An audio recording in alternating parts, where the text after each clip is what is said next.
wake up. Barbados, get up. Good morning. Good morning, Barbados. Good morning. Good morning to you. Good morning. Morning, morning, morning. Good morning to you. Good morning. Morning, Barbados. Good morning. Good morning to you. Good morning. Morning, Barbados. Good morning. Wake up, wake up, wake up. Morning to you. Good morning to you indeed. So good to have you in company on this wonderful Tuesday morning. It's already April 16th. Can you believe it? Now, on my way in, caught some drizzles, so I'm hoping that you will stay dry today. Or if you like the rain, why not? I see people out jogging and walking in the rain, and they don't seem bothered.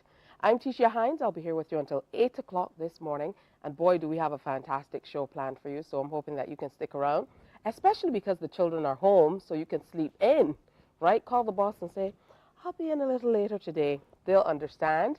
And if they don't, tell them, Tisha told me so. And that'll all work out. Maybe. If it doesn't, it wasn't me. All right? Anyways, we're hoping that you follow us on all social platforms as well. You can find us on YouTube, wherever socials are. We are there bringing you not only news and current affairs throughout the days, frequent updates, news updates, but we also have some fantastic programming here on TV8, starting with Morning Barbados. So what's up today?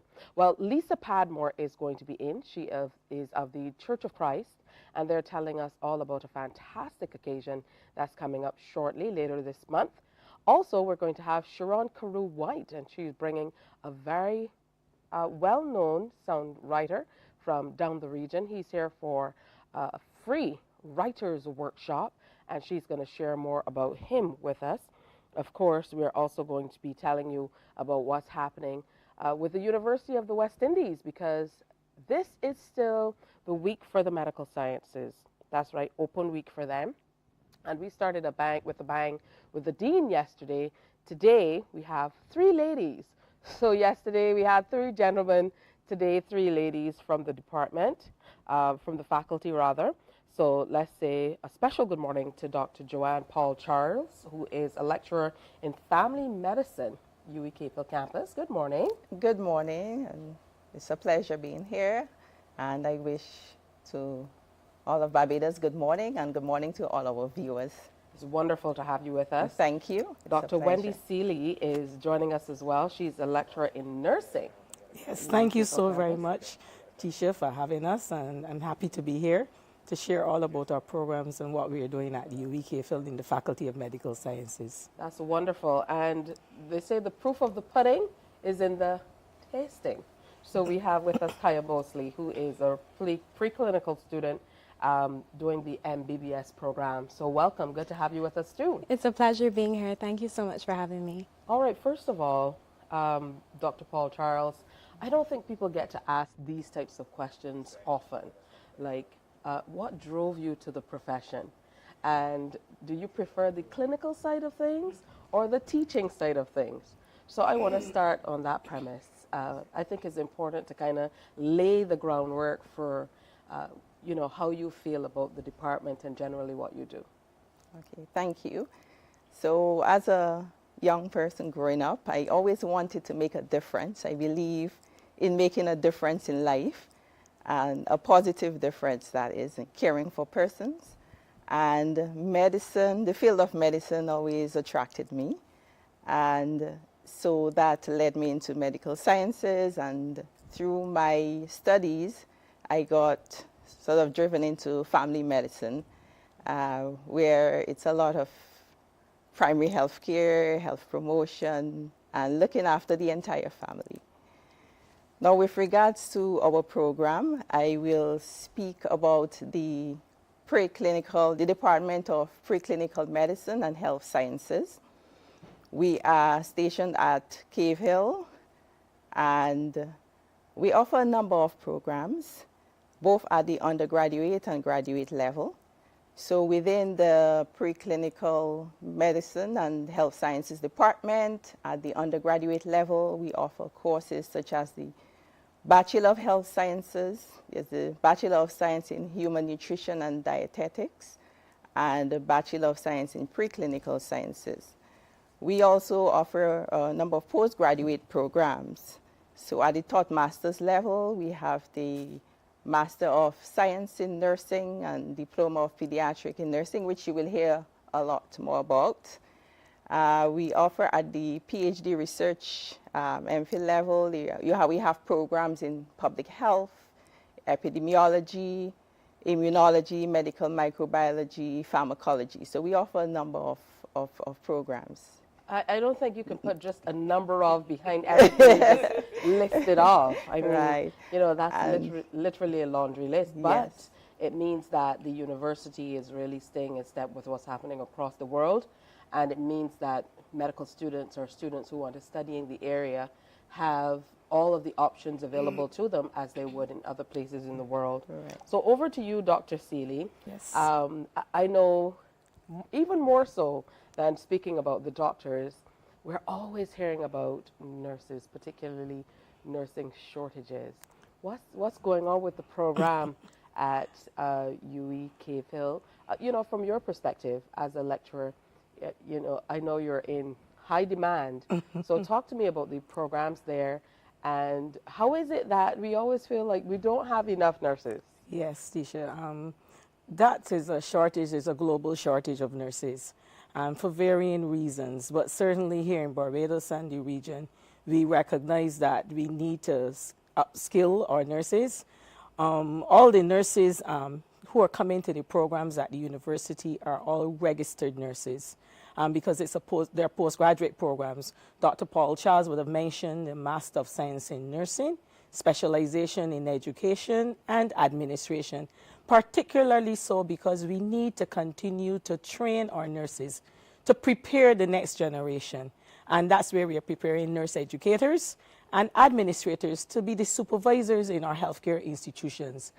We often say that the educators are the gatekeepers of the profession who make sure that we continually prepare and train persons who really are going to be the nurses of tomorrow.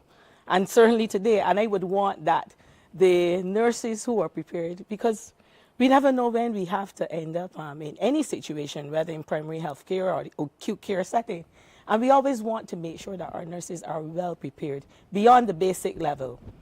With respect to the postgraduate diploma in pediatric nursing, that is a very new program which actually started during COVID back in September of 2021.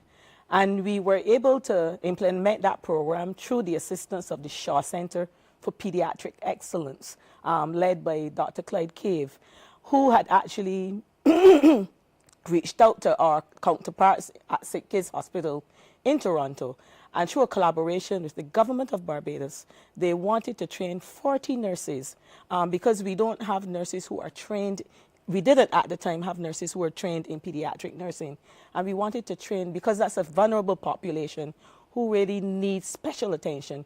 We prepare nurses for adult nursing and gerontology and so on, geriatric, but we need that population to be served as well.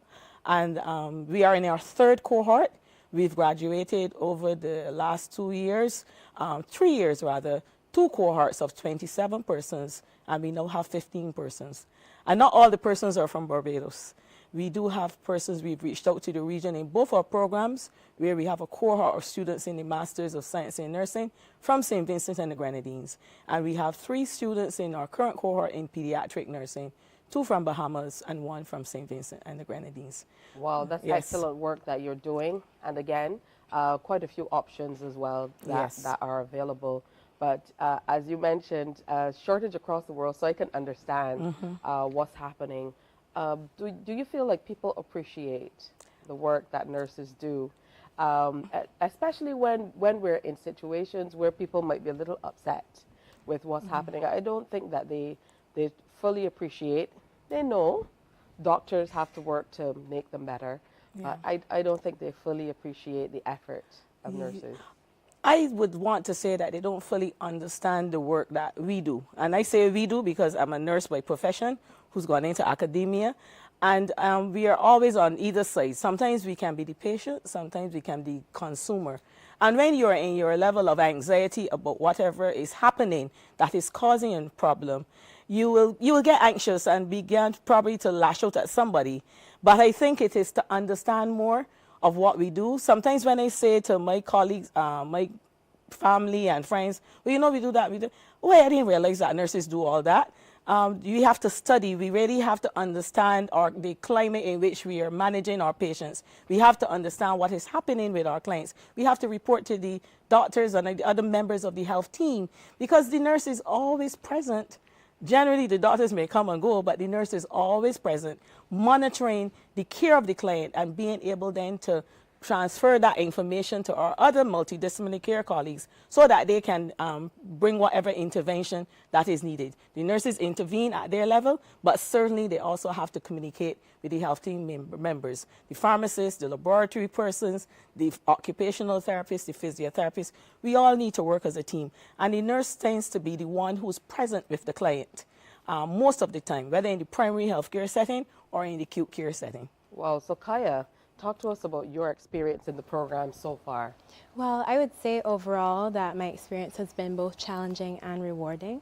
Medicine certainly is an extremely tough degree, but I think overall that the faculty has done an extremely good job of ensuring that we have a good, solid foundation of preclinical knowledge that will serve us for the rest of our careers. And what initially piqued your interest in medicine? I would say growing up, I always had an interest in the sciences. I wasn't sure what trajectory I would take, but I have close family members who are in medicine, and I would say that they are my role models. I very much look up to them.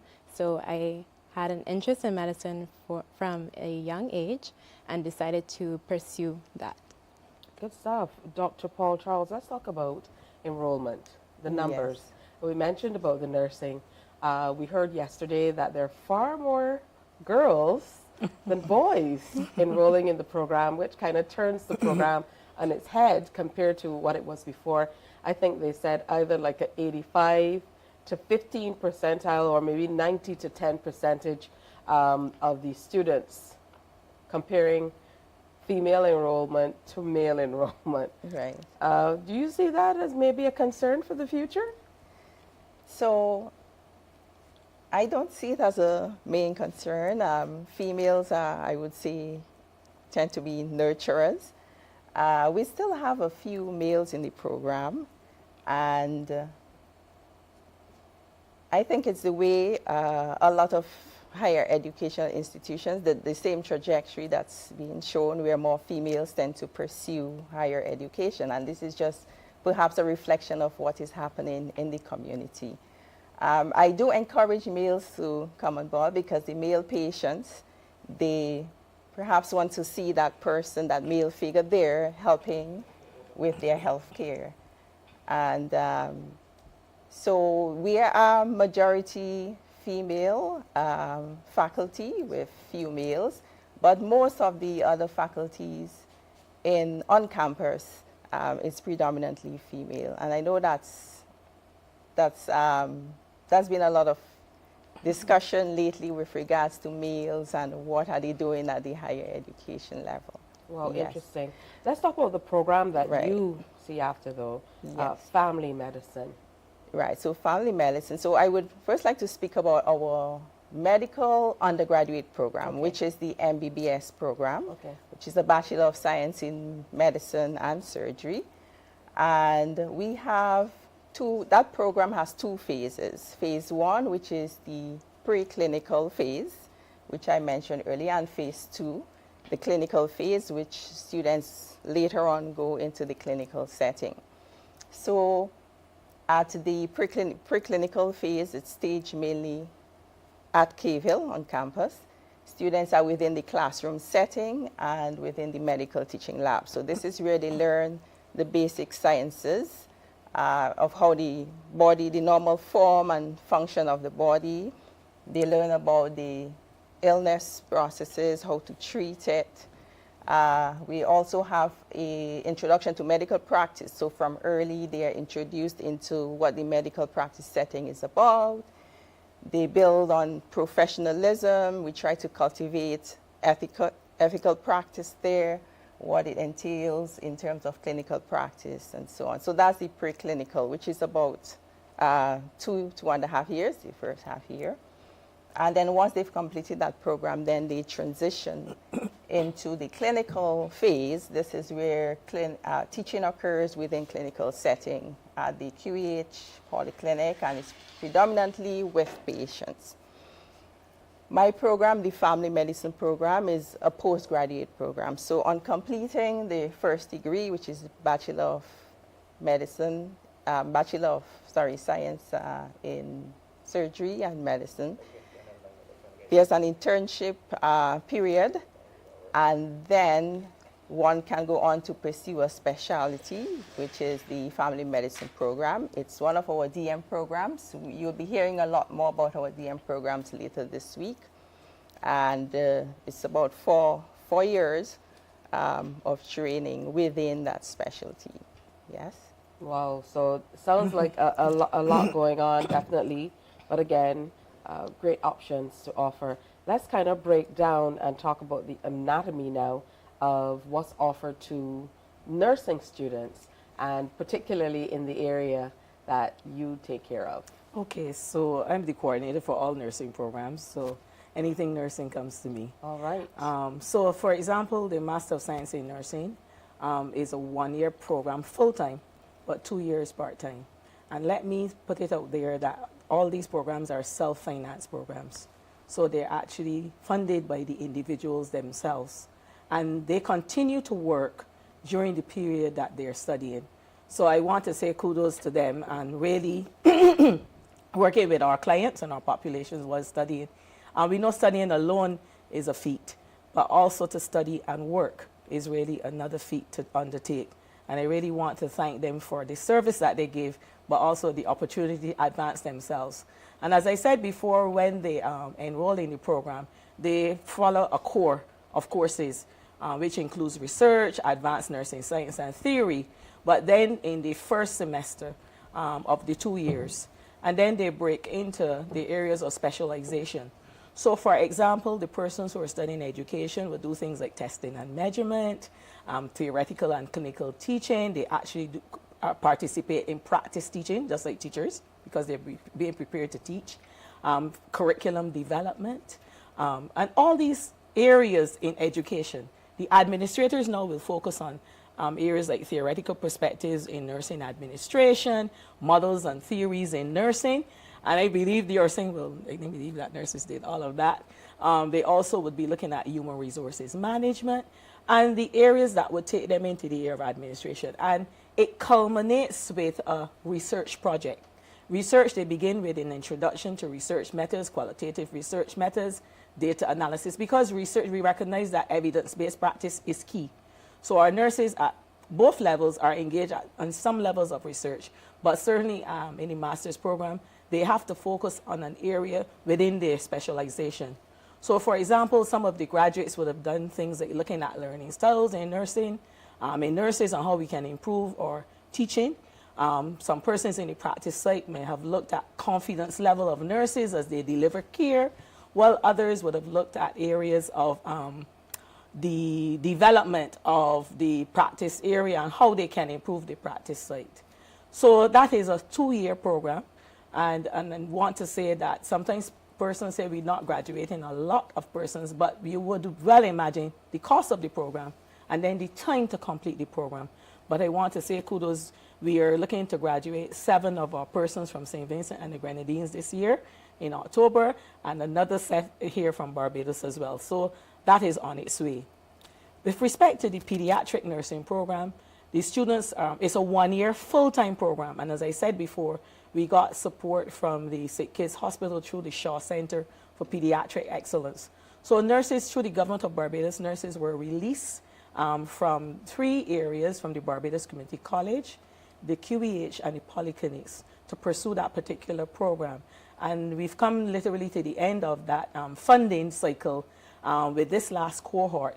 But the students actually are exposed to advanced nurse practicum related to pediatric nursing. They get to understand a little more they would have been prepared at the general level, generally about pediatrics. But now they spend more time looking at pediatric conditions. And one of the hallmarks of their practice is a quality improvement project. We call it the change project. And they are required to look at an issue in their practice environment and identify ways in which they can address it using the PDSA, plan, do, study, act cycle, as well as the root cause analysis, so that they come up with plausible solutions.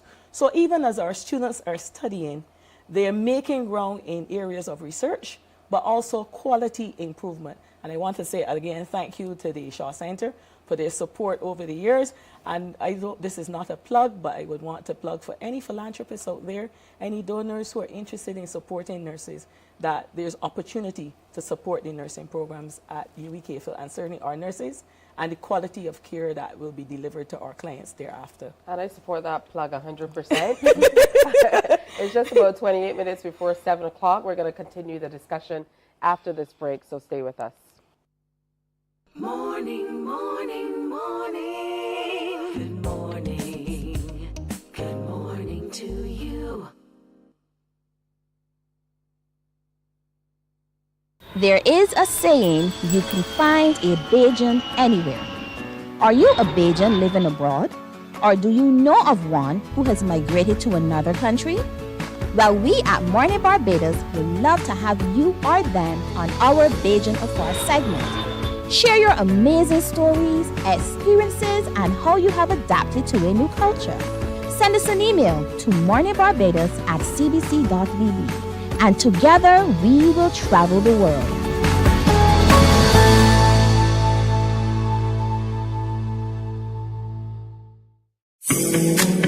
The facts say Morning Barbados reaches an audience of over 50,000 and Newsnight reaches over 56,000. It's simple. When you advertise, you're getting your message to over 50,000 of your potential customers. Make the call to CBC Sales Department today and watch your business grow. Contact us at 467-5559 or email marketing@cbc.bb.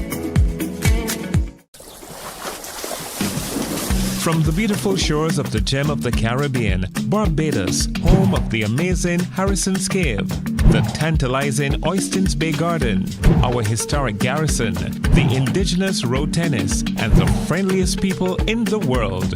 We are 94.7 FM, the ultimate Bajan experience. We enjoy a game of dominoes and singing karaoke. I just love crew. When you love me just a little bit longer. You get to relax and have a drink and listen to some nice music. It's something different. It's spectacular. It's fabulous. You know, it's a different feeling altogether. I never feel so good in a party yet. Follow me to Q in the Community this Thursday. So good in a party yet. You know why?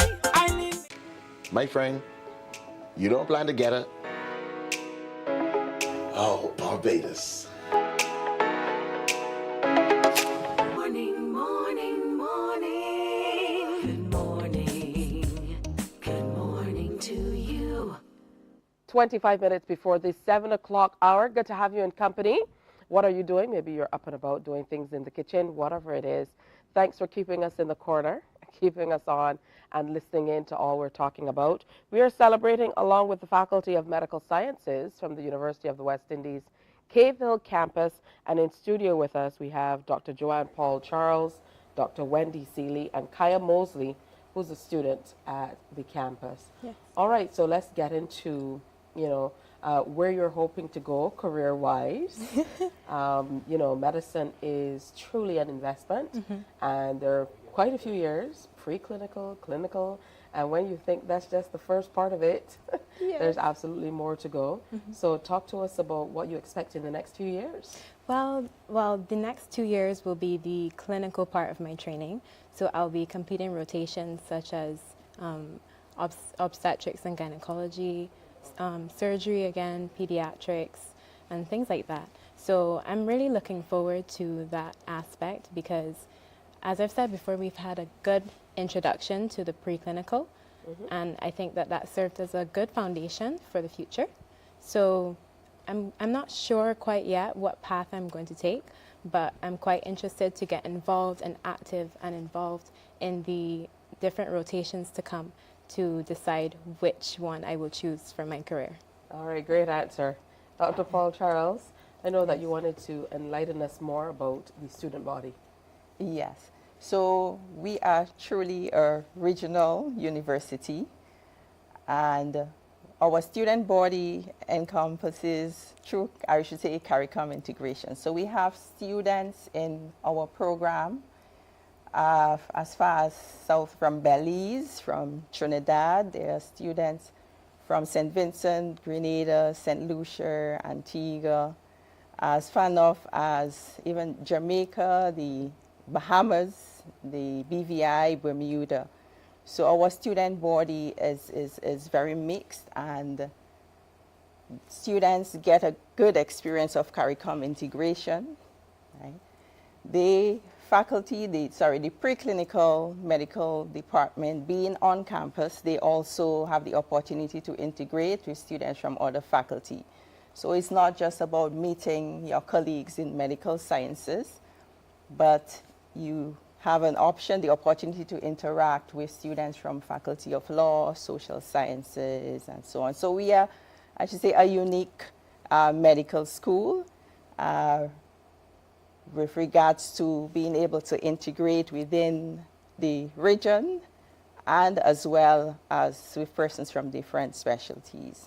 All right, good stuff, Dr. Seeley. What I love about, you know, the way these open weeks have been structured with the university is you're kind of forced to get out and interact and engage with people within the community. And I would imagine that that means a great deal to your students as well. Oh, yes. Because that's what they have to do. That's what they have once to they're, do. Once they're out there. Yes, and that's the reality, especially not only even at this time, but even as they go into their practicum experiences, they're engaging with clients, they're engaging with the community. So it's almost you're building the boat as you sail.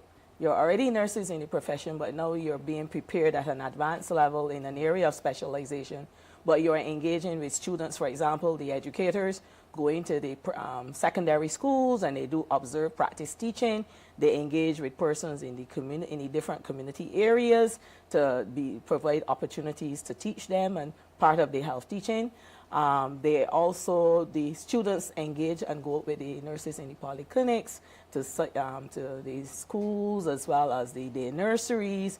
In the hospital, they're there to not only to provide care, but to be able to provide that advanced care under the supervision of our faculty. And I want to take this opportunity to thank the faculty who work with they're all nurses themselves generally, who work with the students in these areas of specialization, and thank them for the job well done.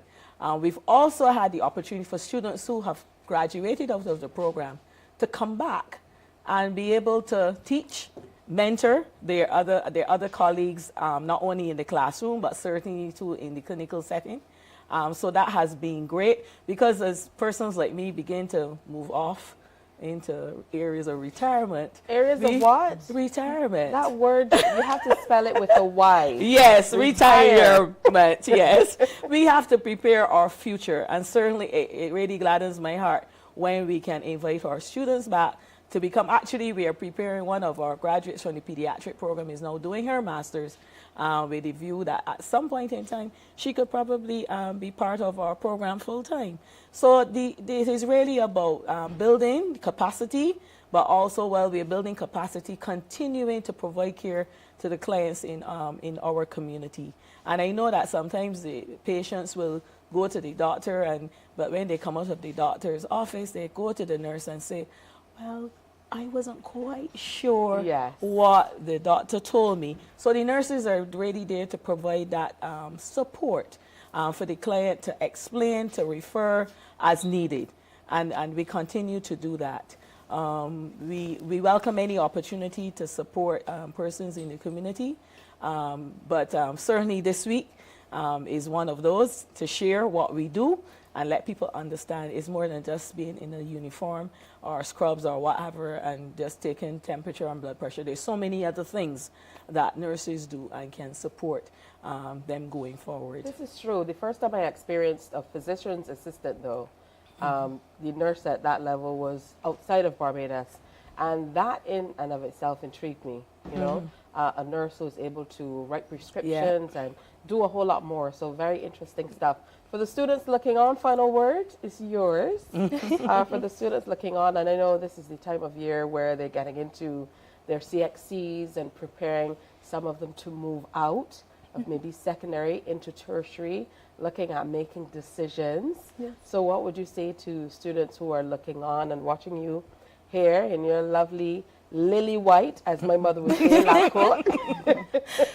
To the students, I would definitely say that it certainly is a period of adjustment, the transition from secondary to tertiary institutions and education.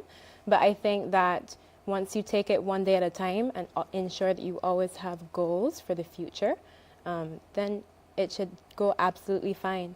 I think that the adjustment period for me was quite difficult to begin with, but you know, you learn to quickly adapt to your environment and thrive in it as well. So you'll be fine, is my advice. Now, see, Dr. Seeley, I'm starting to foster that culture of mentorship already. Oh, yes, you have. Yeah, absolutely. Sure. I want to thank you, ladies, for sharing with us. Dr. Joanne Paul Charles, lecturer in family medicine, UWE Phil, and somehow I think that means etc., etc. And Dr. Wendy Seeley, lecturer in nursing at UWE Phil, but she coordinates the entire nursing program. So that in and of itself is a lot to shoulder. So congratulations and thanks to all of you for the work you do. And of course, you, Kaya Mosley, I wish you the very best in your continued studies. Thank you so much. Thank you. Right. It was Pleasure wonderful to being here. have three ladies start the program with me today, right? All right, good stuff. So it's just about 18 minutes to go before 7 o'clock. We're going to give you an update at the top of the hour so you get some news, find out what's happening not only here, but across the region and the world. Before that, though, we're going to tell you all about an upcoming writers workshop, and it's My Kind of Price, FREE. That's all next. Morning, morning, morning. Good morning. Good morning to you.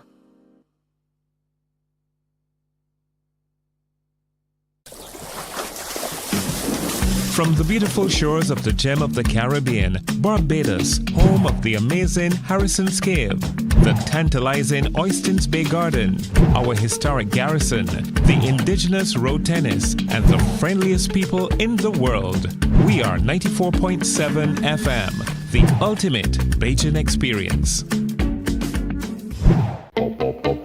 We enjoy a game of dominoes and singing karaoke. I just love crew. When you love me just a little bit longer. You get to relax and have a drink and listen to some nice music. It's something different. It's spectacular. It's fabulous. You know, it's a different feeling altogether. I never feel so good in a party yet. Follow me to Q in the Community this Thursday. So good in a party yet. You know why? My friend, you don't plan to get her? Oh, Barbados. Hey, I'm KB Clean. Join me 6 a.m. until 10 a.m. right here at 94.7, the best and ultimate Bajan experience. My show is called Bajan to the Bone.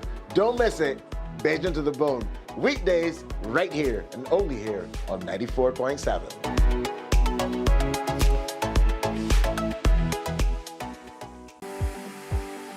For the past 19 years, QFM has been sharing with you, learning from you, and together building a community for all mature audiences.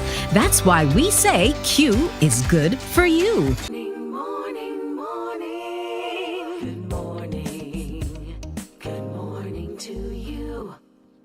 Good morning to you. Indeed, good to have you in company on this Tuesday. The time is going by so quickly. Did you hear that their Cropover was launched? But I certainly remember a time, being a Socaholic myself, when we used to set the tone for Cropover in May. So I mean, you know, by the beginning of May, we were out of the blocks and good to go. So I'm not surprised that it's been launched already, but I certainly look forward to all that it will bring. So speaking of Cropover, we want to make sure that you're ready, not for this one, because this one probably won't stand you in good stead for 2024, but certainly 2025 and beyond. So let's welcome Sharon Kuruwait, who is the tent manager for House of Soca. And she's brought along Brian London, who's a Calypsonian, writer, football coach, lecturer at UWI St. Augustine. And, you know, it's good to have both of you here with us. Of course, Mr. London, you're here in Barbados conducting a series of workshops on songwriting. Yes, ma'am. So, Sharon, I'm going to start with you and let you set the tone Oh, dear. so people understand why you thought it was necessary to have this level of expertise come in and share here in Barbados. Well, good morning, first of all. Last year, we did more or less a synopsis of how 2023 went. And, you know, there's always room for improvement. So as much as we thought, well, yes, these guys are well, they're doing well, they're writing well, the performance, they can always something to better it. And over the years, I'd met Brian, almost, that kind of dates us, but like about 20 years ago. And he was a person in Trinidad that kind of connected me with persons of great influence. And we'd spoken about it over and over, and we just had to make sure that it meshed at the right time. And I thought that developing the writing skills of the artists, not just in House of Soca, but in Barbados, could just improve the art form. So talk to me about your background in songwriting, particularly in Calypso music. Well, first of all, my morning to Barbados and the Caribbean at large, and to the diaspora. My mother would have been my composer as a young man, as a child growing up. And eventually I went to a competition one day, just found that the songs of the other artists, because this was a competition out of the area where I would have lived. So this was in capital Port of Spain. So I found that the songs were sounding a bit different. So I went home to her and I said, I went to a competition today and your song sounding different in one way. I said, well, the other kid's song sounding better than yours. She was like, what? So she said, so why do you write your own stuff? I was probably about 11 or 12. And I took up pen and paper, went to the gallery and started to compose. Came inside and I said to her, Mom, listen to this. And I started to sing and she went, stop, you write your own thing, Andrew? And I kind of jumped because I know I get worried. And she was like, no, go ahead, sing it. And I sang it for her and she said, no, it's pretty good.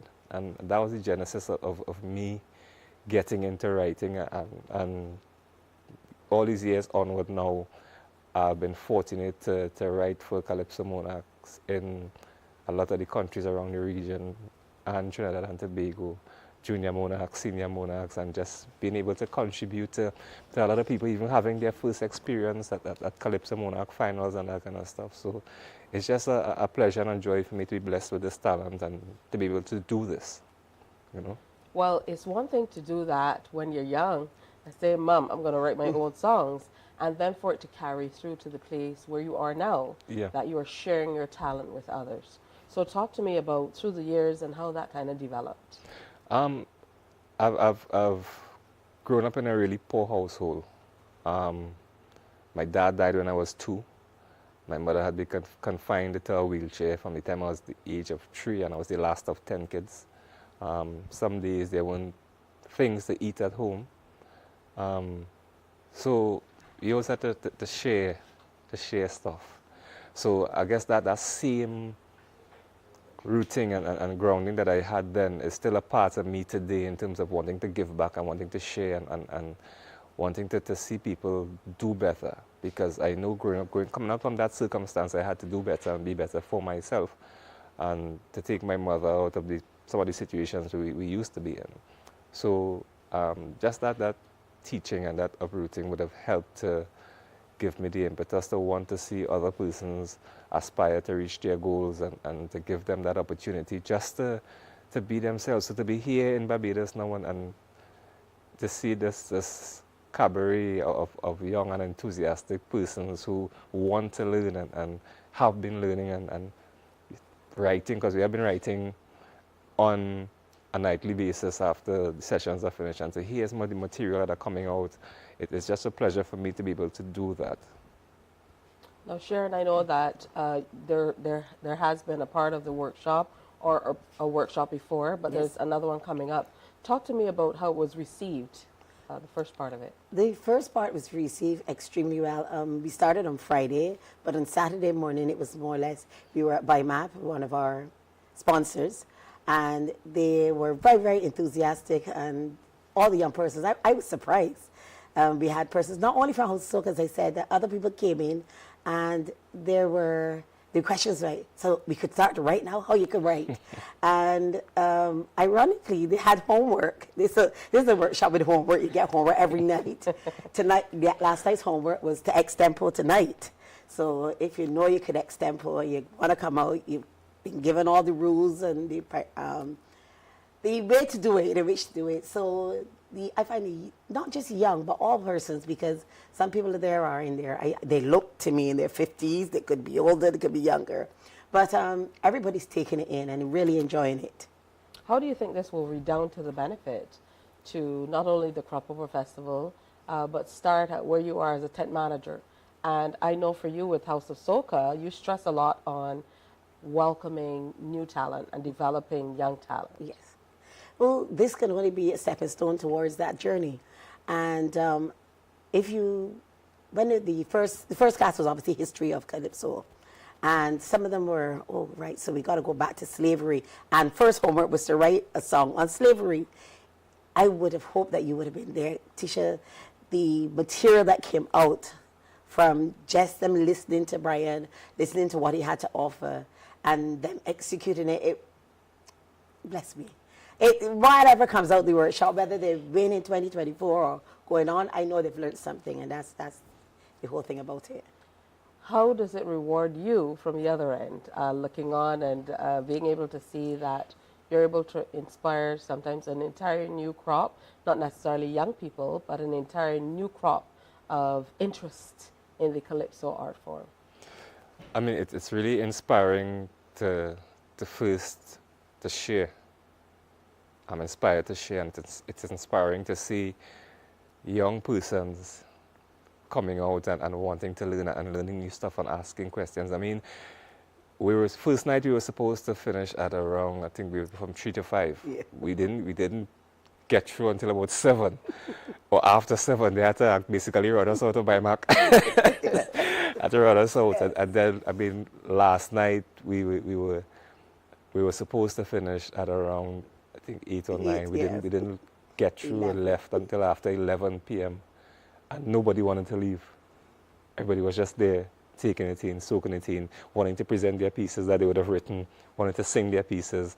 And even persons who would have entered the course for the first time because of work and other commitments, would have come on board for the first time.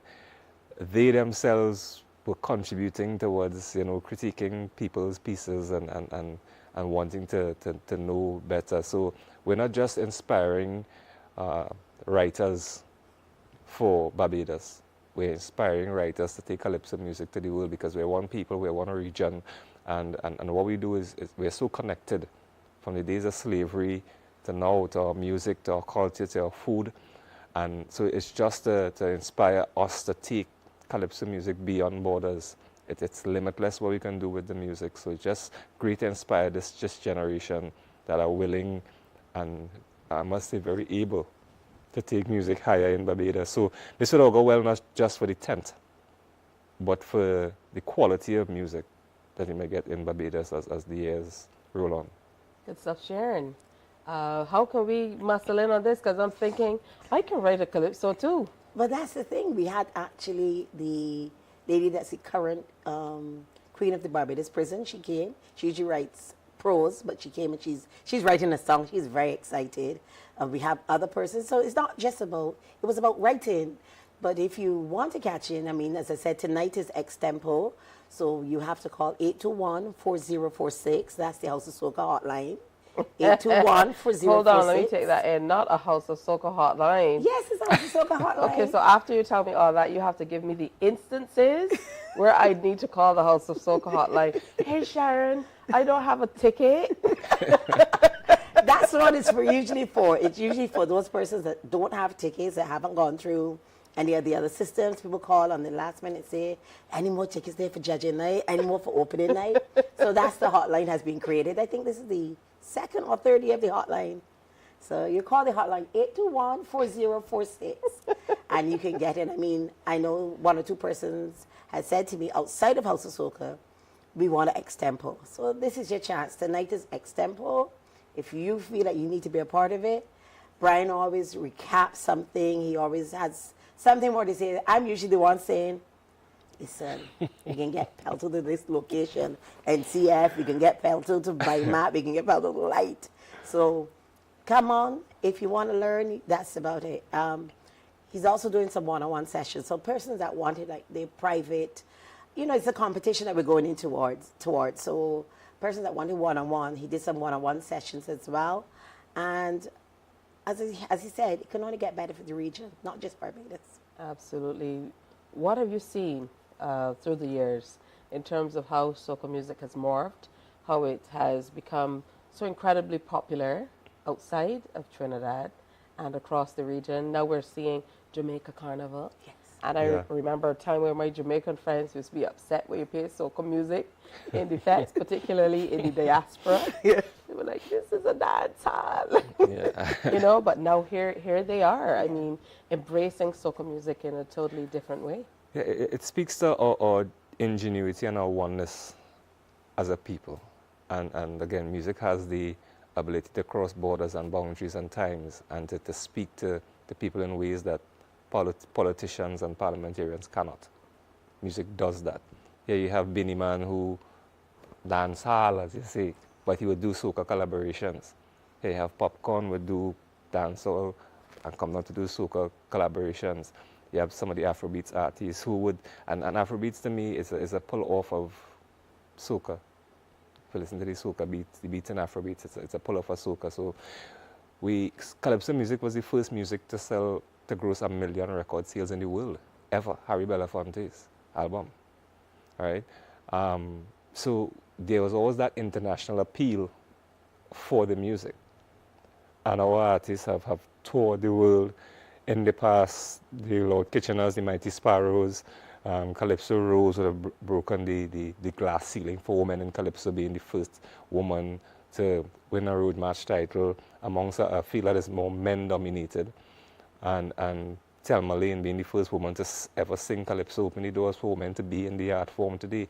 So with all those barriers being broken, there's nothing that our music can do. Our music can heal. It can lift a broken spirit. So there's no limit or no reach to where soca music can go. We're internationally known, and we will continue to grow from that as a region and as a people. Talk about the growth you've seen in the last couple of days with the workshops, how people have been truly able to express themselves. Well, I've seen young persons almost at the edge of the seats. I mean, like this sofa here could be at the edge. Because, as Brian said, people want to share their material. We have our backing vocalist, Marsha, coming every night saying, I wrote another song, I wrote this song, I wrote a song. And so people are very, very enthusiastic. As I said, it's not just about the actual artist, it's about people learning to write and understanding what it means and how to put together a song. And whether or not you sing it or you give it to somebody else, it's about learning. And even this morning, from 9, we had the junior ones. And because, you don't want them in a classroom setting, one of our sponsors, RDH, has come on board and he's taking them around on a tour. So Brian is going to be a mobile teacher today. So that's about the morning session. So this morning session is a mobile teaching of the young people. And we have Sibia, who is 9, you know Sibia. Yes. And then you have Josh, who is 16. So you've got that range. But when they can express, Josh wrote a song last night about melanin and the context. And then was able to put it over confidence. So I've seen the growth, and I am pleased, definitely indeed. Yeah, I mean, like, I don't have that much notice, but if I did, Extempo tonight. Yes. We look forward to seeing you.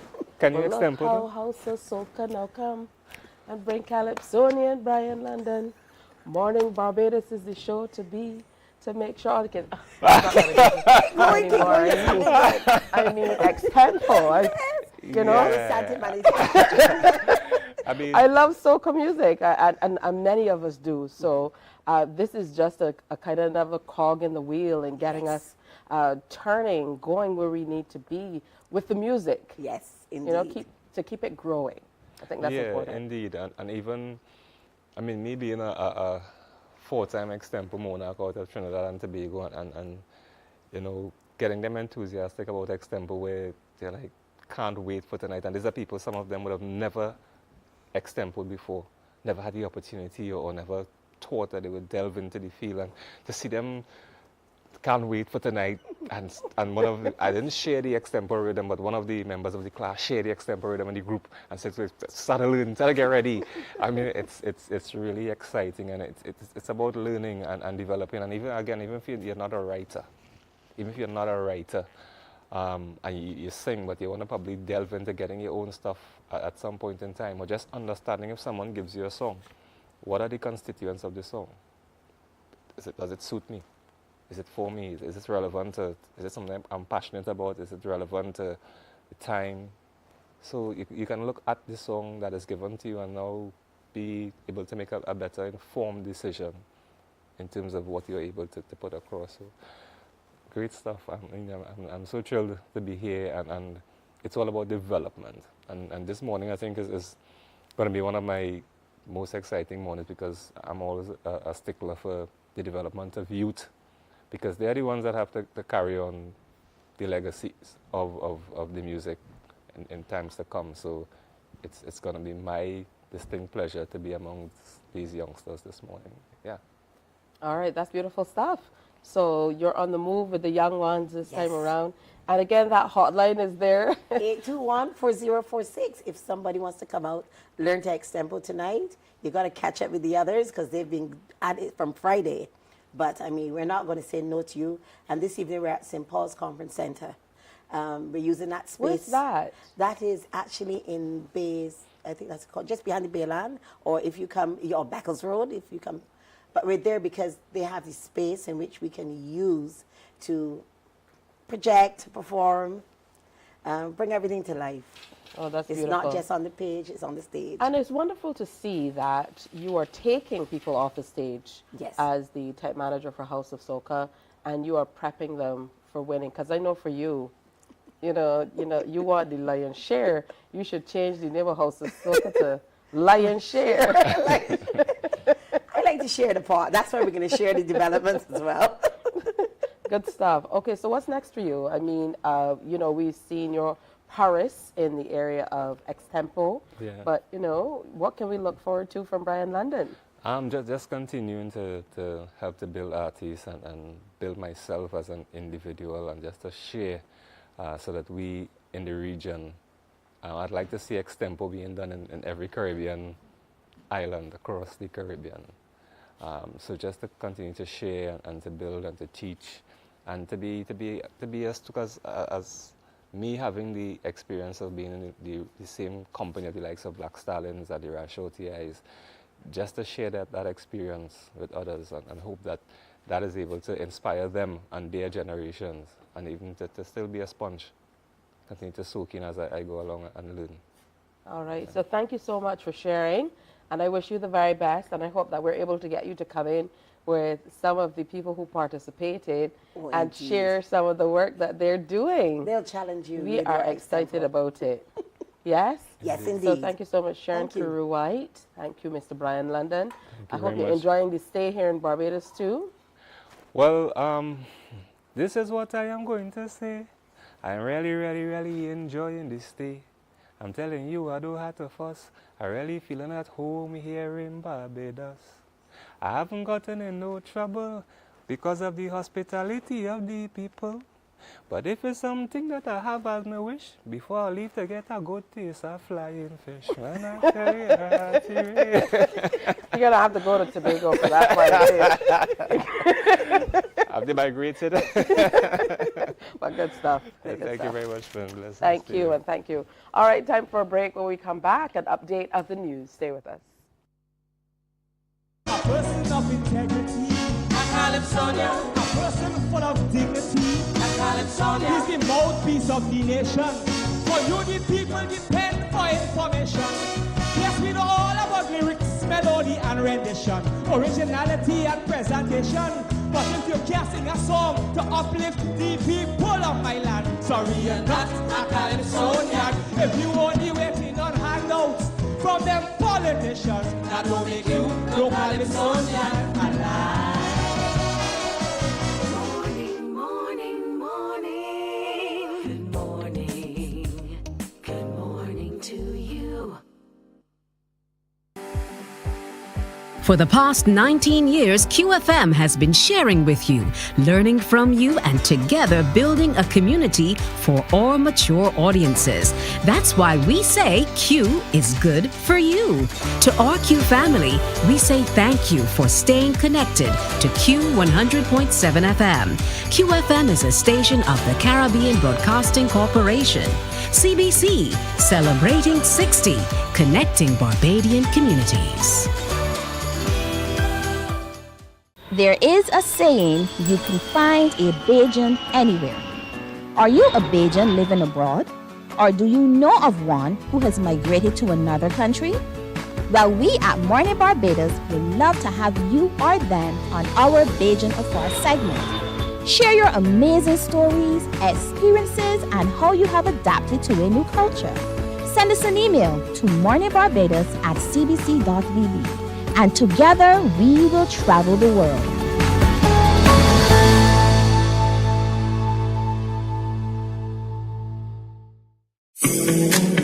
The facts say. Morning, morning, morning. Good morning.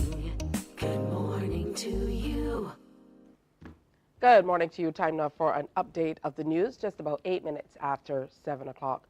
Minister in the Prime Minister's office with responsibility for culture, Senator Dr. Chantal Munro-Knight, says the creative sector is poised for an explosion this year. She made the revelation last evening during a fashion show featuring the designs of Cicely Harewood at the Daphne Joseph Hackett Theatre.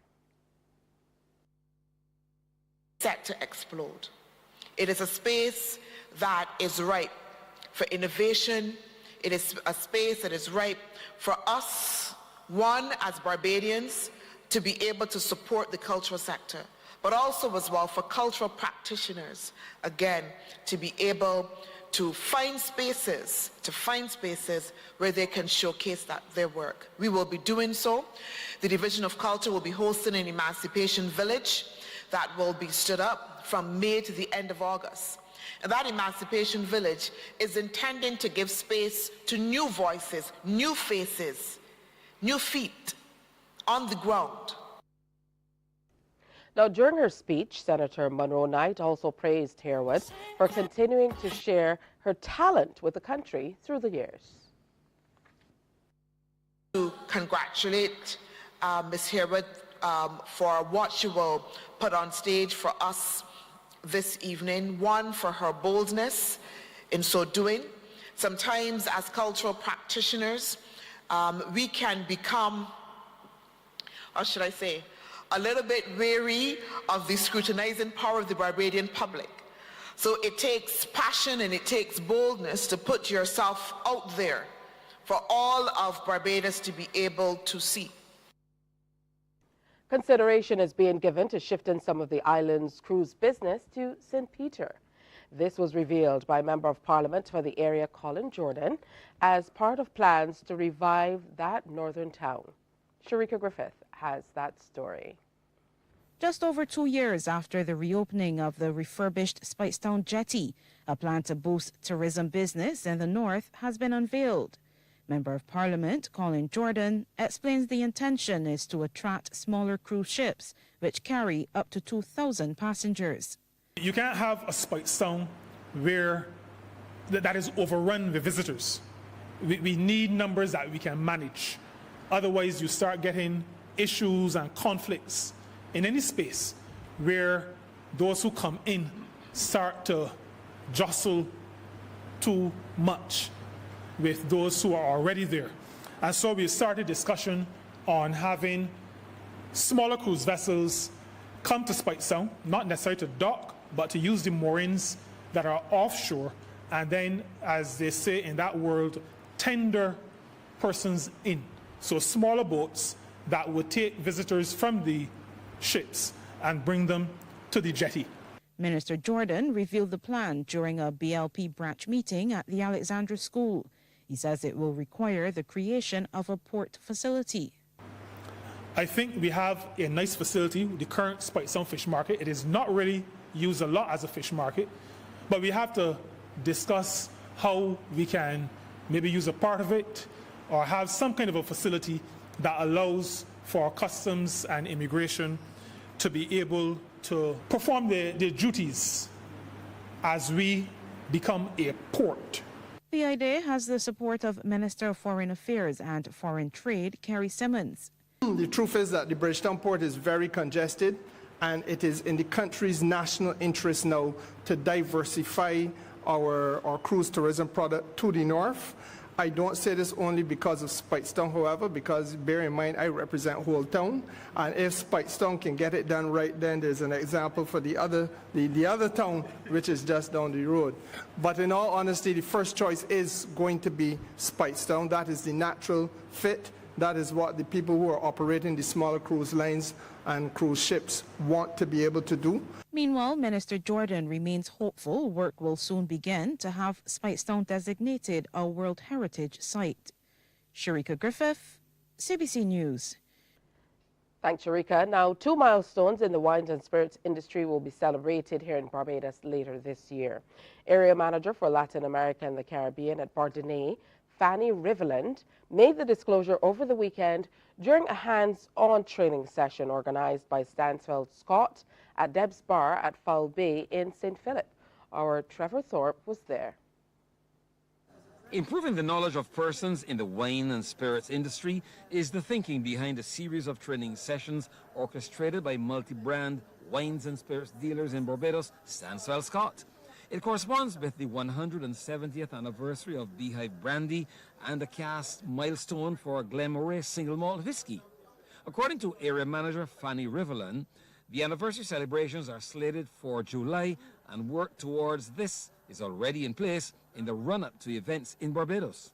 Probably current the second semester, because it always took time to drive the boat through all the way down from France to Scotland to Barbados. But with a little bit of patience, it will arrive as soon as possible. That's for sure.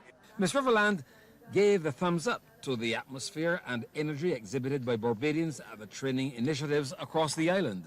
She says they were very different from such sessions held in Europe. It's very different from other territory, other country, and there is a particular place here in Barbados to have the liquor shop, like a rum shop. That is nothing that I've seen before, and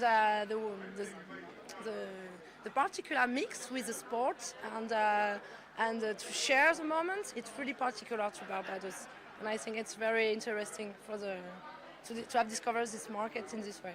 Sales and Marketing Director at Stansfeld Scott, Ricky Nurse, says the outreach program, which took in Q in the community, is aimed at bringing new staff and retailers to the same level with products in the marketplace. The beauty of Q is that it's a platform that gives us access every single week to shops in all 11 parishes of Barbados, but what we're doing here in terms of the knowledge does align with that, because it allows us to go to some of the newer and upcoming shops that may not be as well known as some of the legendary locations, but it also allows us to form relationships and strengthen some of our current relationships based on what the CBC team is doing. And the 2024 edition of Q so far, the numbers have been very, very strong. The participation level from consumers has been there, and we are getting a lot of feedback as well from the social media platforms. Deb's Bar at Foul Bay St. Philip was among the venues for the training sessions, and manager Deborah Brathwaite says she and her staff are thankful for the training. Well, we was told that we was coming to get some knowledge of the Beehive brand because we saw a lot of Beehive here. So, and the Glamour whiskey. So they would come to train us so we can get some, and that's what we were willing to do. Company officials say the Barbados sessions will not be a one-off exercise in Barbados, as others have been planned for the remainder of the year. Thank you, Trevor. Now, a little bit of sports. Ocean Pearl with skipper Clinton Bailey is the winner of the 2024 Republic Bank Sir Charles Williams International Game Fishing Tournament. When the boats docked a final time yesterday, the crew of Ocean Pearl amassed 3,500 points. The second spot went to Fish Attack with 3,250, and third place Challenge 2, they also amassed 3,250 points. Among the other winners, for the heaviest dolphin caught by a junior angler, Ocean Garrett caught a tuna weighing 13 pounds. The championship male angler rod and reel combo was Logan Humphrey on board Fish Attack. Championship female angler was Trisha Thompson on Remember Me Now. Best junior angler was Loki Lulanza on board Eclipse. The highest placed foreign boat was Irish Cream 2 out of Grenada, and they finished in 6th place.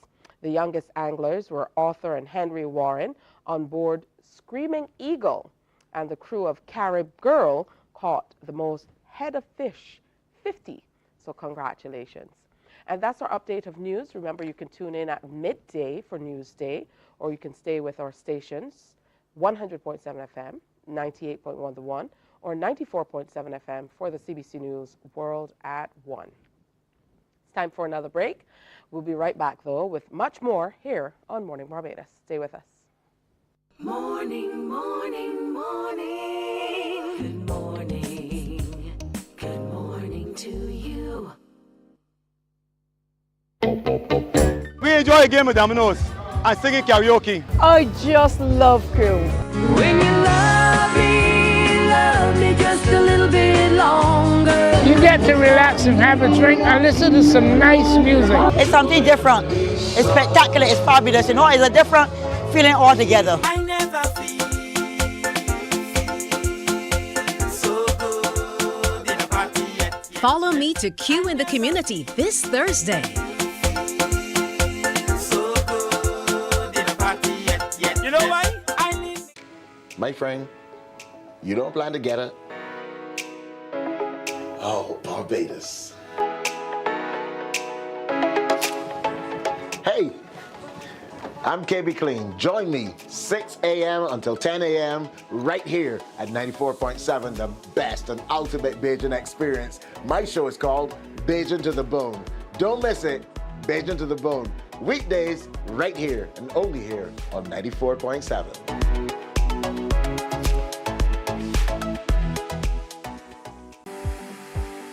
For the past 19 years, QFM has been sharing with you, learning from you, and together building a community for all mature audiences.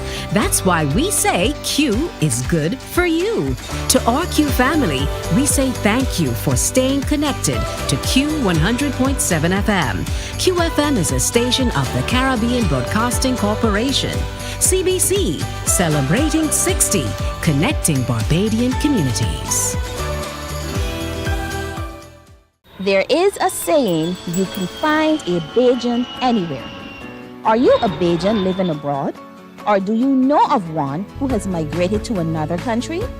Well, we at Mornin Barbados would love to have you or them on our Bajan Affair segment. Share your amazing stories, experiences, and how you have adapted to a new culture.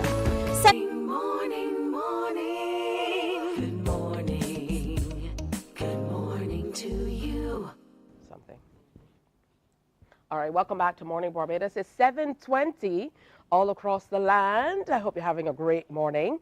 Whatever you're doing, make sure you get in your water as well. I'm working hard at doing that. And maybe by this time next week, you won't see my face looking like the moon, all full. You know, we have to keep at it. It's all about being healthy. So make sure you get your extra water in as well. All right, so we are in celebratory mood because we have the Church of Christ the King having a big anniversary celebration that they're going to be undertaking. I would imagine for an entire year. I most certainly would do that. After all, if you're celebrating a milestone birthday, it means that you have to celebrate for an entire year, yes? So they're turning 50. And chairman of the fundraising committee with the church, Lisa Padmore, is in to share more about it. So as I told you during the break, congratulations are most certainly in order. Thank you very much, Tisha. Thank you very much for having me here. And good morning, Barbados. Good May morning. I first start by welcoming everyone in, but also to extend a heartiest birthday greetings to my husband, Maurice, who's celebrating his birthday this morning. Happy birthday, husband. Yes, Maurice is his name. She has lots planned for you later. We discussed it in great detail. Yes, so Christ the King, the Church of Christ the King, is relatively young in the context of the diocese, Anglican Diocese of Barbados. And if I may, I'll give you a brief history of the church. First and foremost, I want to thank one of our congregation, Audine Wilkinson, who is our local historian and has been compiling our church history for several years. The genesis of Christ the King started back in the 60s, actually, before the new church was built by Reverend Canon Basil Elliott, who at the time was the incumbent at St. Stephen's Anglican Church. And he had recognized the need for another church in the community, especially in the Rock Dundee community, where several of his parishioners are coming from. And so in 1968, through a donation to the Anglican Diocese, 2 acres of land were purchased from the Rock Dundee plantation at that time.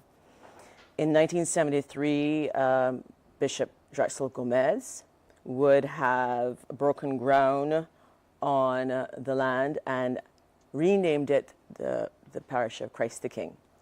And so the first church, which had a capacity of about 150 people, was constructed in 1974 and was dedicated on Ascension Day, which in that year was May 23rd. So our anniversary is the 23rd of May, 1974.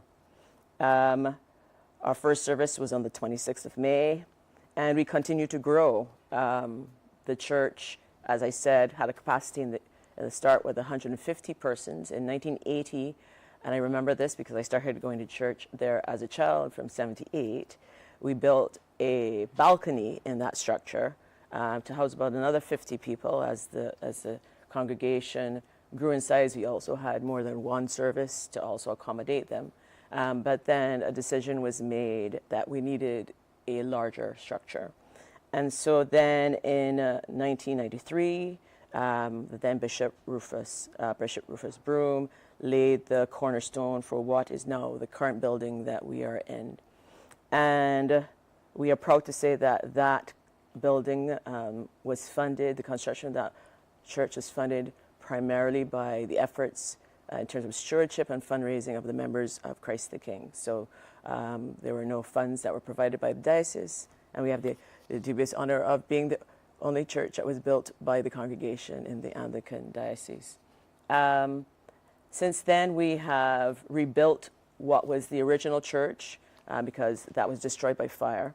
But a new center, parish center, sits on that land since 2017, and it was named in honor of Canon Basil Elliott, and it's called the Basil Elliott Center. So that's the 50 years of the physical building. But in terms of our church has many activities geared towards obviously building the faith, advancing the word of Christ, and right now in particular we're particularly proud of our youth activities. I am, for example, in charge of our Vacation Bible School, which we'll have again this summer, but our first Vacation Bible School was in 1976. We have obviously Sunday school every Sunday at 10:30. But in addition to that, we have our breakfast program for those children who need to have a meal before they go off to school during the school term.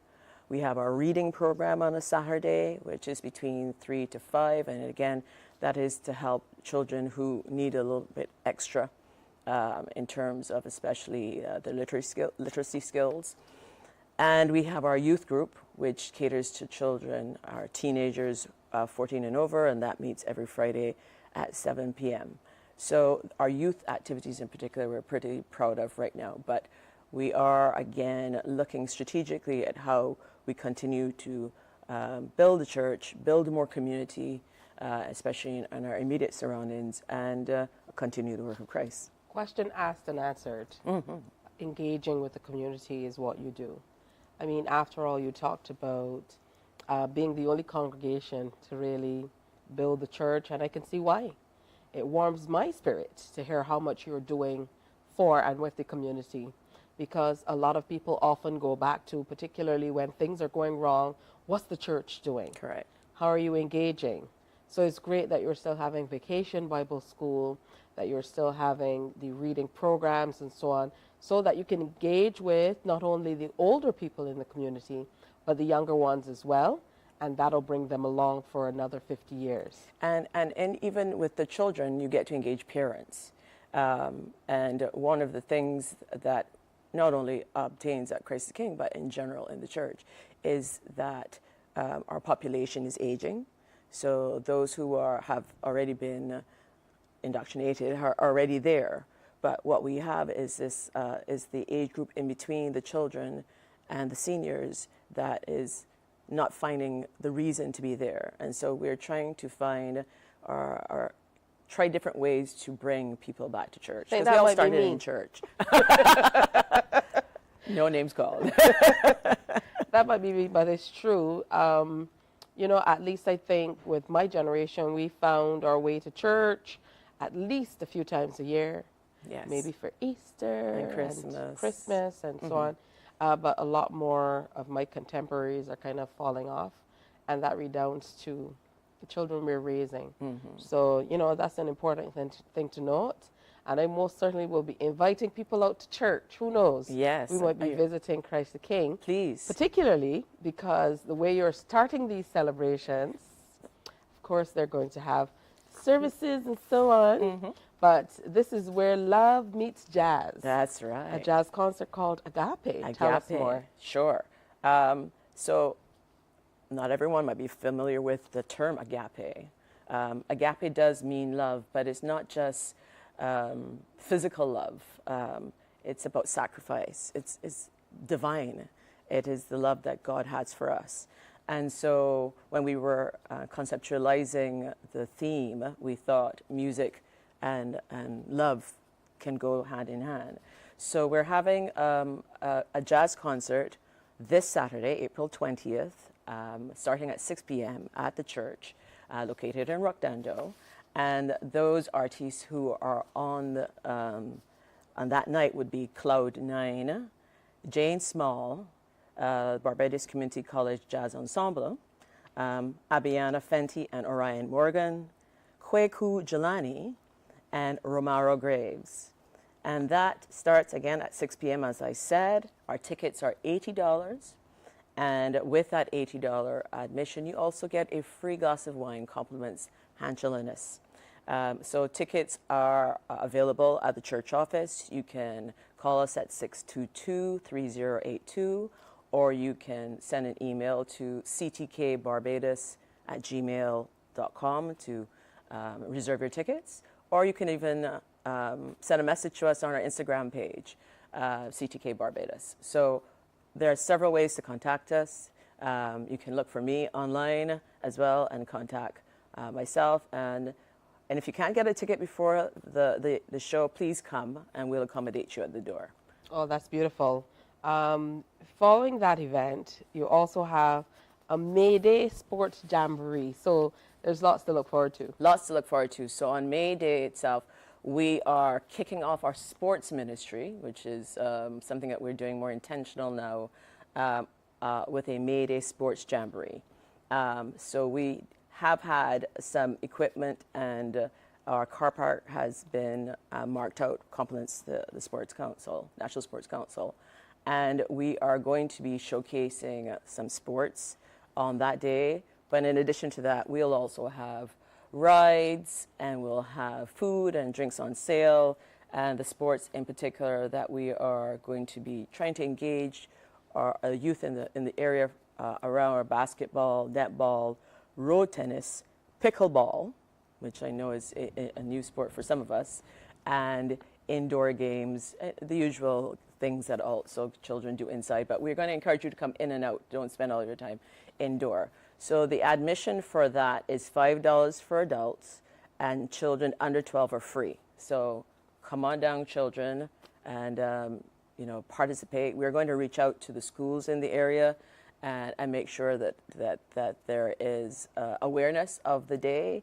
And the more children that come, the more we feel that we will be able to at least showcase that it's important to have balance in your life, and sports gives you that opportunity to exercise and also being in tune with what is going on inside of you as well too.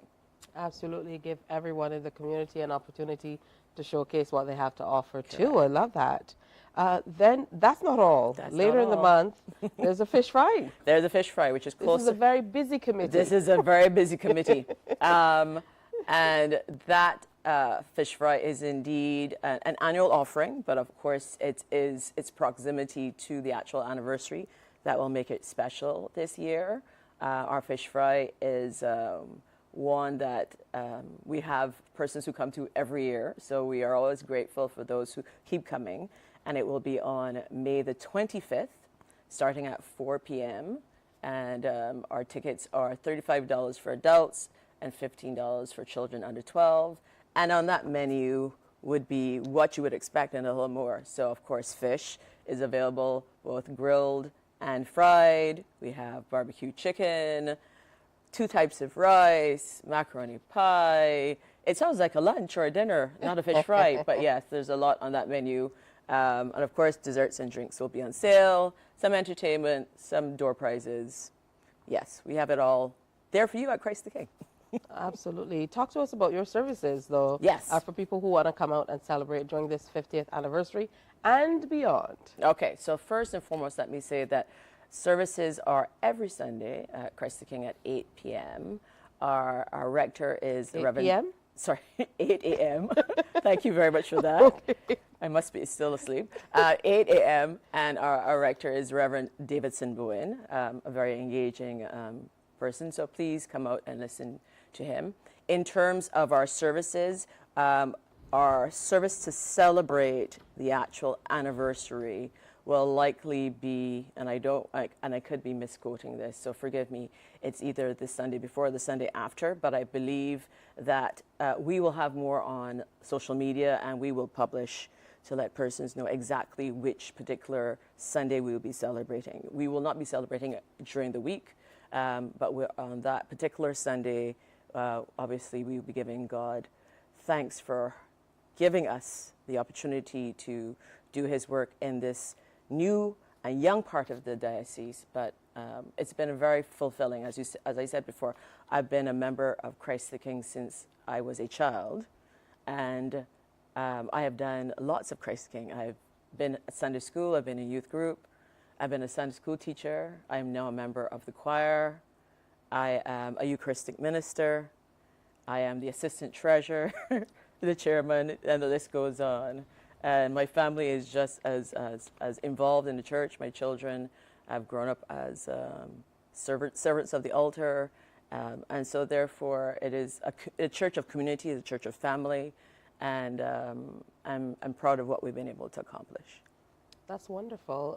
On a personal note, though, you know, what difference does it make in terms of you not only family life, but day to day, particularly at a time where we're hearing so much about people struggling with so much going on with our young people, with families. You know, talk to us about the difference it has made to be a part of church in so many different ways for so long.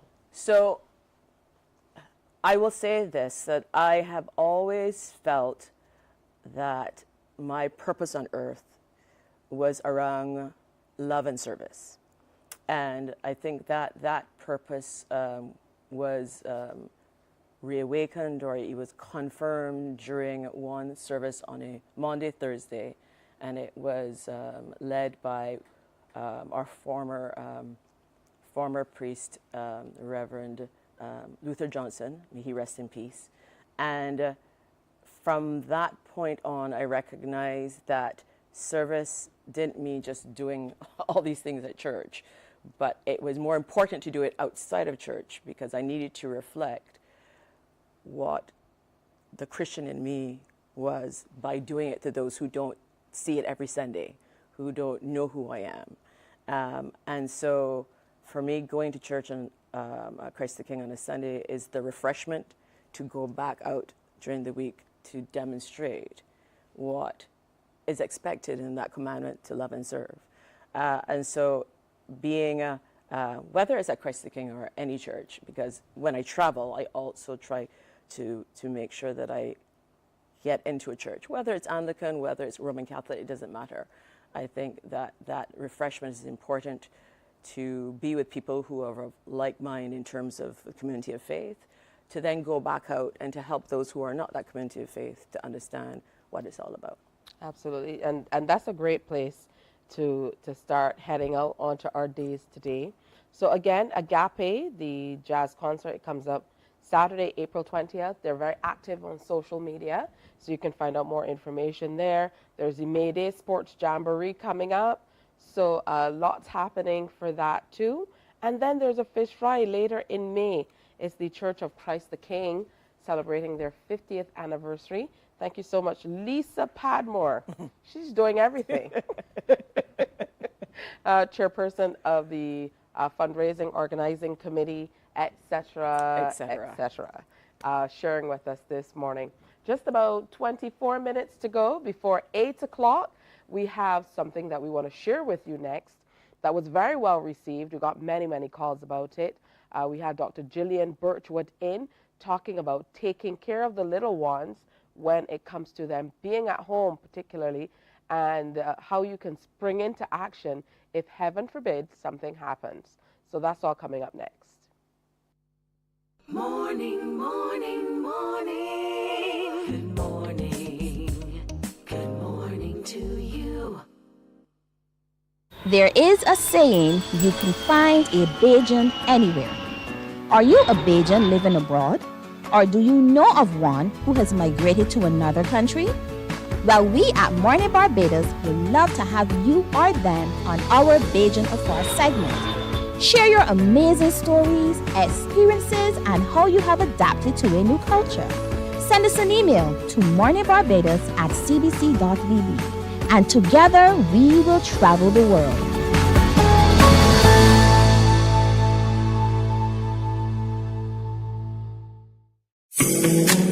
The facts say Morning Barbados reaches an audience of over 50,000 and Newsnight reaches over 56,000. It's simple. When you advertise, you're getting your message to over 50,000 of your potential customers. Make the call to CBC Sales Department today and watch your business grow. Contact us at 467-5559 or email marketing@cbc.bb.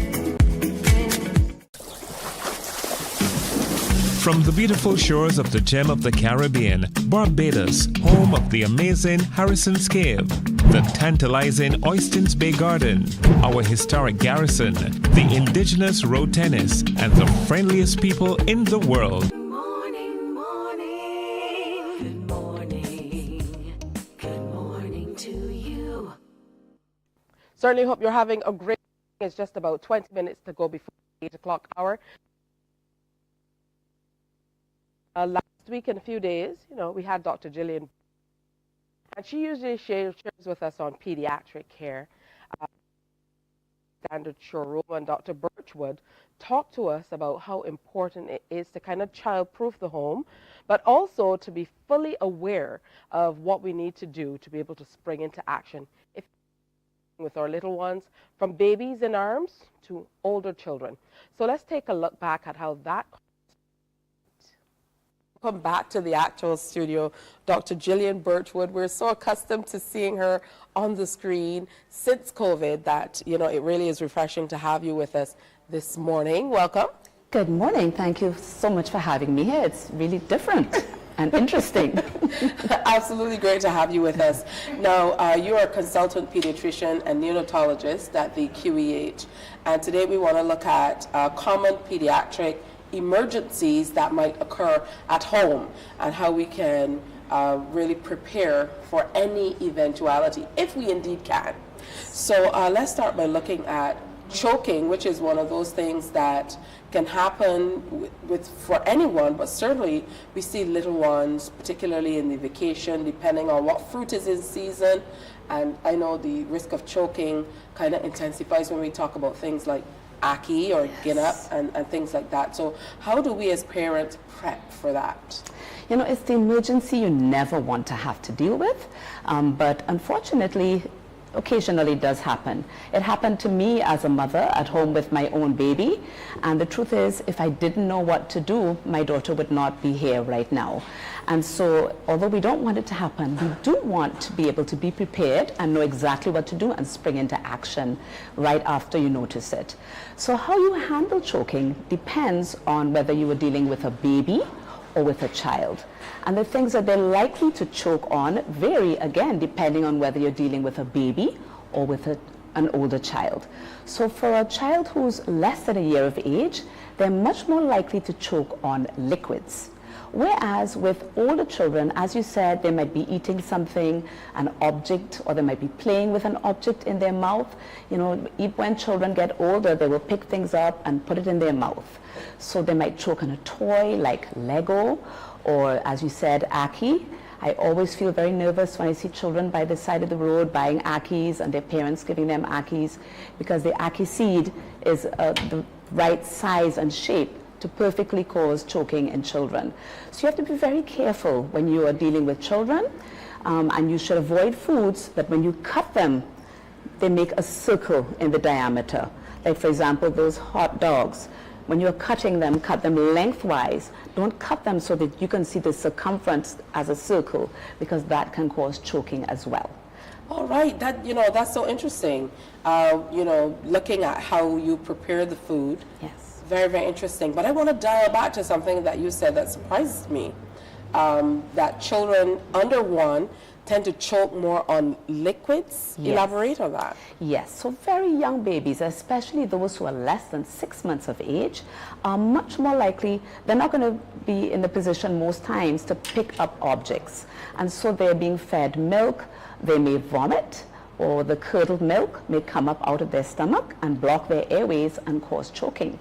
And so when we are handling choking in babies, we are mindful that it's actually more likely to be liquids, although it's not very common, fortunately.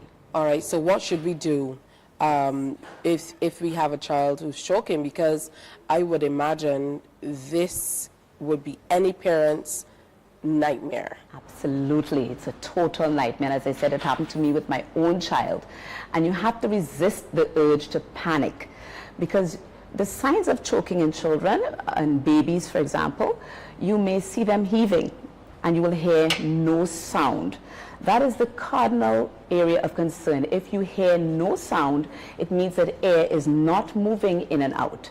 Choking is not where you can hear the child coughing and spluttering, but no sound whatsoever.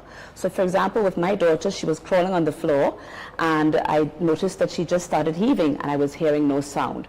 I ran to her and turned her over and she was blue already.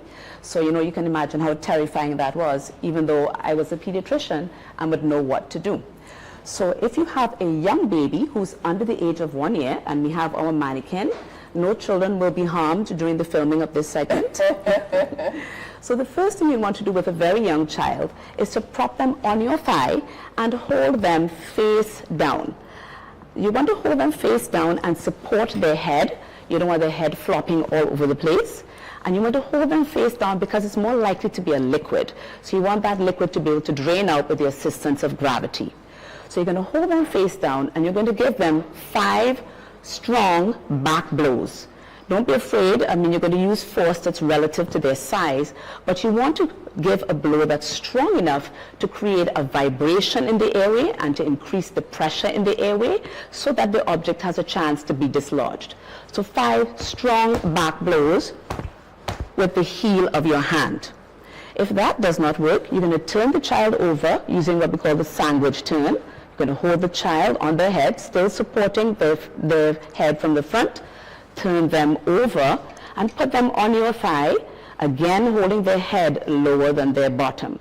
And you are going to give 5 chest thrusts. In a baby, you are doing their chest, not their abdomen.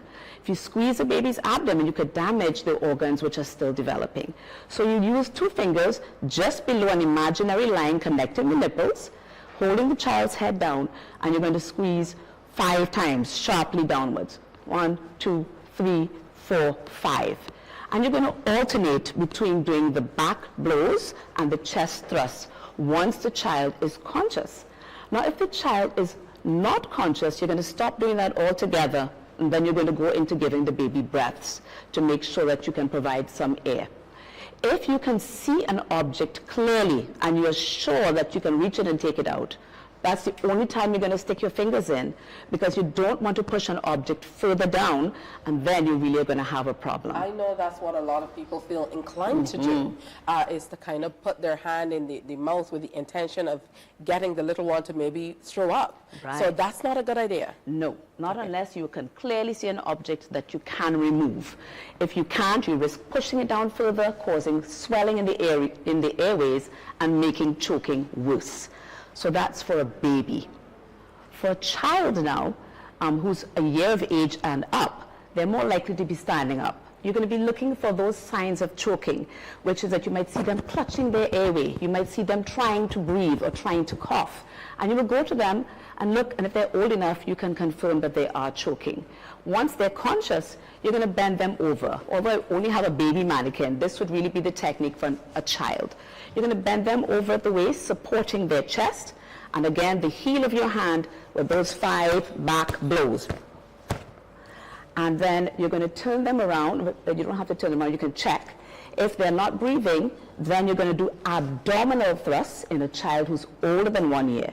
You would take your hand, make a fist, put it into the abdomen, not the chest this time, put your other hand over, and 1, 2, 3, 4, 5, pushing upwards, again to try to get that object to displace. So you're going to alternate between the back thrusts and the abdominal thrusts in an older child.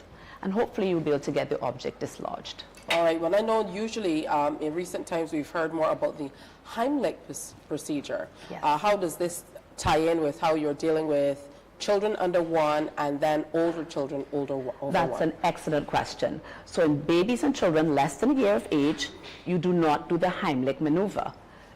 You would do the chest thrust like we talked about. You would not do the Heimlich maneuver in children who are younger than 1 year of age, because the Heimlich maneuver, which is abdominal thrust, can damage the organs. In children who are older than a year of age, then yes, you can use the Heimlich maneuver, which is really abdominal thrust, where you would put your fists and go upwards above the belly button with your hand over, and you're going to push upwards to try and dislodge that object. It's kind of important to outline for Barbadians, because for us, a stomach can be anything from below the throat to down to the genitalia. When you hear people talking about the stomach, or you have stomach aches or stomach pains, you could tell me usually it's that. So we're aiming for just above the belly button. Yes, okay, for that Heimlich maneuver, those abdominal thrusts.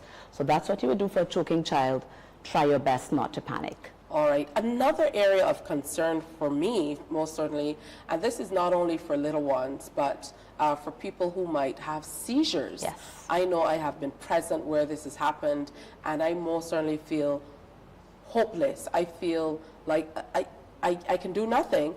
And in the past, I've seen people push objects like spoons and things like that in people's mouths when they're having seizures, saying that they're hoping for them not to bite their tongues. You know, is that the right way to handle it? You know, you bring up such an important point, because you hear a lot about people being worried that someone will swallow their tongue or bite their tongue. And the truth is, it's actually really dangerous to try to push an object in someone's mouth when they're having a seizure. So if you think someone is having a seizure, you would see them have shaking of the entire body. That's the most common type. And you may see their eyes roll up. You may see foaming at the mouth. you might see in an older child that they may have lost control of their bowels or their bladder. And it's actually helpful. Again, don't panic. It is extremely rare for a seizure to really lead to long-term brain damage or to lead to death. Although when someone is having a seizure, it really is terrifying to look at. So it's helpful to know that you should just allow the seizure to pass. If it is brief, 5 minutes or less, you want to get that person into a safe place. So for example, if they're standing up somewhere and they've fallen down, you want to make sure there are no sharp objects nearby. You want to clear the area around so they don't harm themselves. You will watch the seizure. If you can get someone to film it, which sounds really strange, but it's helpful for medical professionals to see what it is actually happened and how long, because it might feel like a very long time that it's been happening. You clear the area, you watch the clock, and you allow the seizure to pass. Most times, it'll be quite brief. If you try to shove something into the mouth, you can damage yourself and the child because the jaws will be rigid with the seizure. And if you try to shove something in, it's likely to break, and it might damage their teeth. If you try to stick your fingers in there, your fingers might get damaged as well. Morning, morning, morning. Good morning. Good morning to you. From the beautiful shores of the gem of the Caribbean, Barbados, home of the amazing Harrison's Cave, the tantalizing Oystins Bay Garden, our historic garrison, the indigenous road tennis, and the friendliest people in the world. We are 94.7 FM, the ultimate Bajan experience. We enjoy a game of dominoes and singing karaoke. I just love crew. When you love me just a little bit longer. You get to relax and have a drink and listen to some nice music. It's something different. It's spectacular. It's fabulous. You know, it's a different feeling altogether. I never feel so good in a party yet. Follow me to Q in the Community this Thursday. So good in a party yet. You know why? My friend, you don't plan to get her? Oh, Barbados. Hey, I'm KB Clean. Join me 6 a.m. until 10 a.m. right here at 94.7, the best and ultimate Bajan experience. My show is called Bajan to the Bone. Don't miss it. Bajan to the Bone. Weekdays right here and only here on 94.7.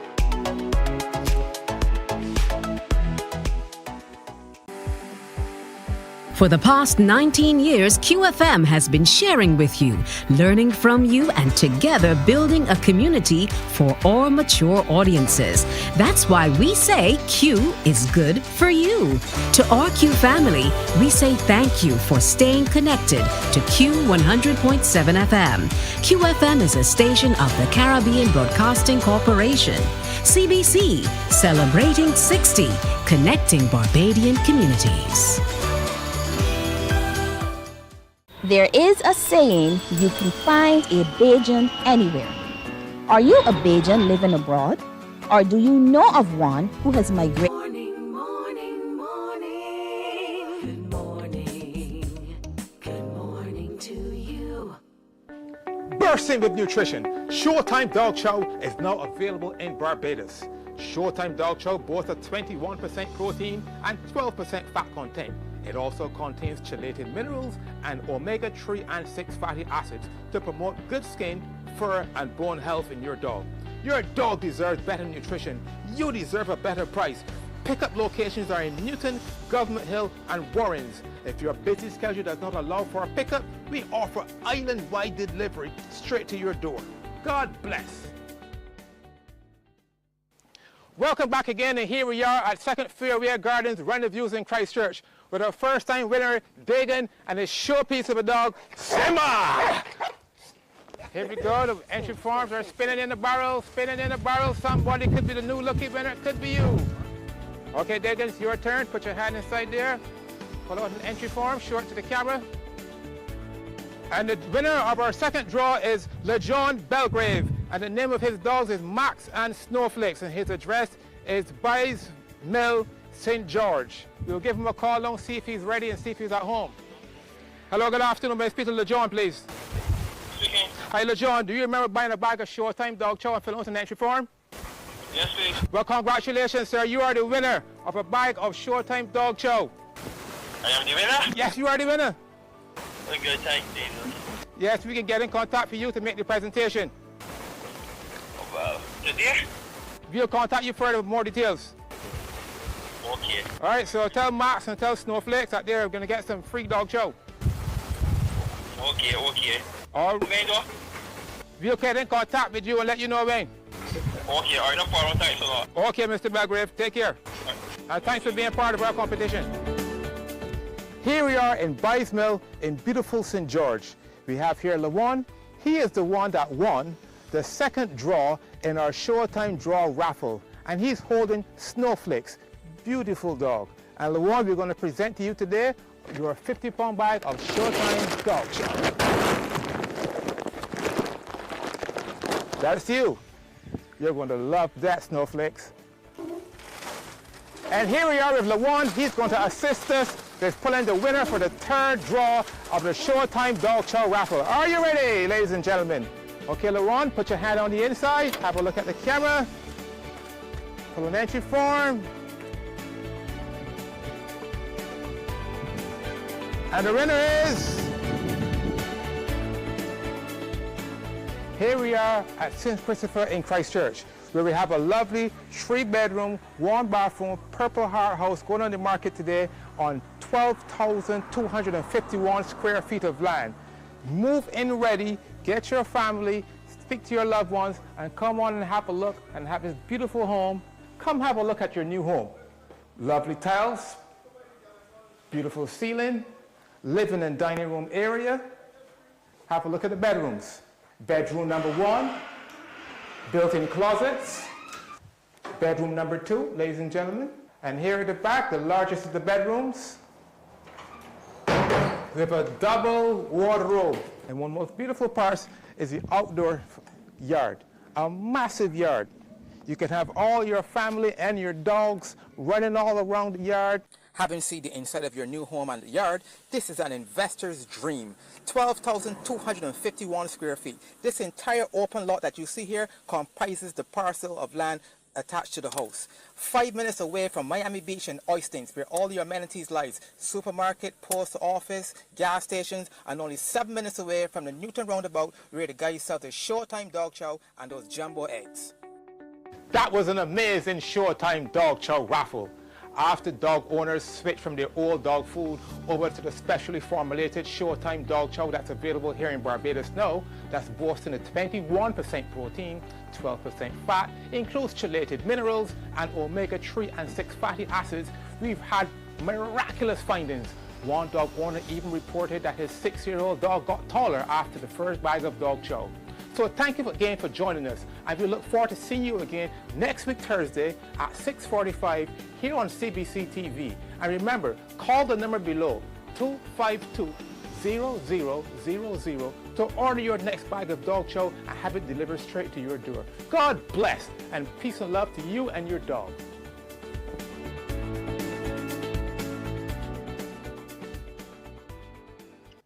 That's right. You can find out more about the Showtime Dog Chow show by reaching out to them. And you can see it here on TV on Thursdays at 6:45 p.m. So be sure to check it out. The Showtime Dog Chow program. That was funny. Did you see when the dog was really excited to see him? That was fun. All right, so it's time for us to wrap. Coming up tomorrow, Dr. Paul Rouse is going to be in. He's talking about urological symptoms that you simply should not ignore. Also, Ansem Merchant Bank, they're going to be in along with our partners, Standard Distribution. They're telling us about an open house that is coming up. We're going to let you know how you can get in the doors for that. Plus, we continue our discussion with members of the Faculty of Medicine at the University of the West Indies. We're going to talk to you about a free exhibition on Thursday, April 27th at the Queen's Park Gallery. And we're going to share about the inaugural Future Forward Schools Innovation Challenge and talk to the winning team, plus the next chapter with our Bajan Afar. That's all tomorrow on Morning Barbados. So have a wonderful day today. Be safe. Do something great for somebody. Remember to wear your smiles and come on back tomorrow. Bye-bye. Wake up, wake up, wake up, wake up. Barbados, get up. Good morning.